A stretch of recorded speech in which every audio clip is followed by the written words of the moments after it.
9월 10일 금요일 윤석열 씨의 대통령 취임 2년 되는 날 5분 브리핑입니다.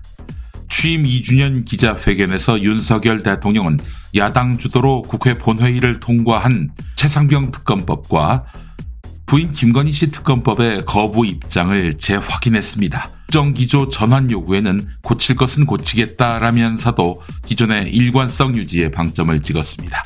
여권의 총선 참패 원인을 두고는 결국은 민생에 있어서 아무리 노력했더라도 국민들께서 체감하는 변화가 많이 부족했다라고 했습니다.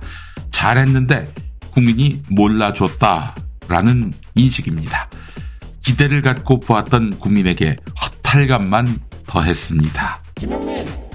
윤석열 대통령은 문재인 정부 당시 2년 반 동안 검찰이 사실상 자신을 타깃으로 도이치모터스 주가 조작 의혹 사건을 수사했음에도 혐의가 드러난 게 없다고 강조했습니다. 그러나 수사팀 사정을 하는 검찰 관계자는 윤석열 대통령 주장이 대부분 사실이 아니다라고 반박했습니다.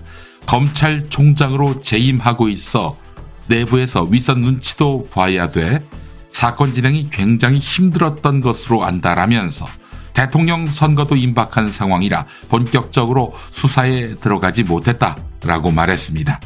김건희 씨 또한 당시 수사에 협조하지 않았다고 합니다. 어제 기자회견 신문 사설 반응 볼까요? 경향신문 총선 참패 후 민심에 귀 기울이겠다는 다짐은 허언이었는지 묻게 된다. 민심과 먼 대통령이라는 개탄 외에는 달리 할 말이 없다라고 했습니다. 동아일보도 신랄합니다. 고물가에 대해 구체적인 대책을 밝히지 못했다. 농수산식품 물가는 큰 돈을 안 써도 잡을 수 있다라고 자신했는데 이처럼 쉬운 일이라면 그동안 천정부지로 치솟은 과일, 채소값을 왜 방치했는지 의문이다. 국민연금과의 충돌 해소 방안이나 재원 마련 방안에 대한 설명은 없었다라고 했습니다. 조선일보는 김건희 씨를 윤 부인이라고 표현했네요. 시민들 반응을 경향신문이 다루었는데 혹시나 했던 시민들 하던 말 반복하는 걸 보니 안 바뀌겠다는 것이라며 실망 어린 반응을 보였다라고 제목에서 소개했습니다. 한 누리꾼은 SNS에서 결국 기승전 특검은 다 거부하겠다는 뜻이라고 했고 다른 누리꾼은 오늘 답변을 들으니 특검은 꼭 해야 한다는 생각이 든다라고 했다고 합니다. 사람이 전혀 바뀌지 않는다는 걸 확인한 시간이었다. 선거로 심판을 받으면 변해야 하는데 라는 반응도 있었다고 합니다. 언론과 여론의 박절한 평가 때문에 지지율이 또 떨어지겠네요. 지지율 올리려고 열었던 회견인데 우리나라에 국민 메신저 카카오톡이 있다면 일본에는 9,600만 명이 쓰는 라인이 있습니다.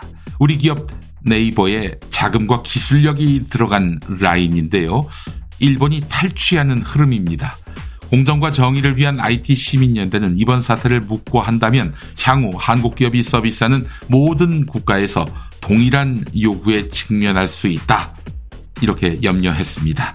라인에 대한 지배력 상실은 단순히 일본 1위 메신저를 빼앗기는 데 그치지 않지요. 1억 명이 넘는 동남아 라인 이용자를 발판으로 아시아 최고 IT 기업이 될 기회마저 일본 기업에게 넘기게 되는 것입니다. 대한민국 정부 어디에 있습니까? 현직 경찰관이 기독교 복음 선교회로 불리는 JMS 정명석 교주의 성폭행 증거 인멸에 가담했다는 의혹이 불거져 경찰이 조사에 나섰습니다. 이 경찰관은 정명석을 수호한다는 뜻의 주수호라는 이름을 부여받고 경찰 조사를 받는 정명석을 보호하기 위한 조직인 사사부 소속으로 활동했다는 주장입니다. 다큐멘터리 나는 신이다. 신이 배신한 사람들에 나왔던 김도형 단국대 교수가 YTN 라디오와의 인터뷰에서 밝힌 것인데요. 닉네임인 주수호는 현직 경감이고 서초경찰서 팀장으로 일하고 있다고 합니다. 주수호는 정명석에게 충성맹세를 하며 무릎을 꿇었다고 하네요. 충격입니다.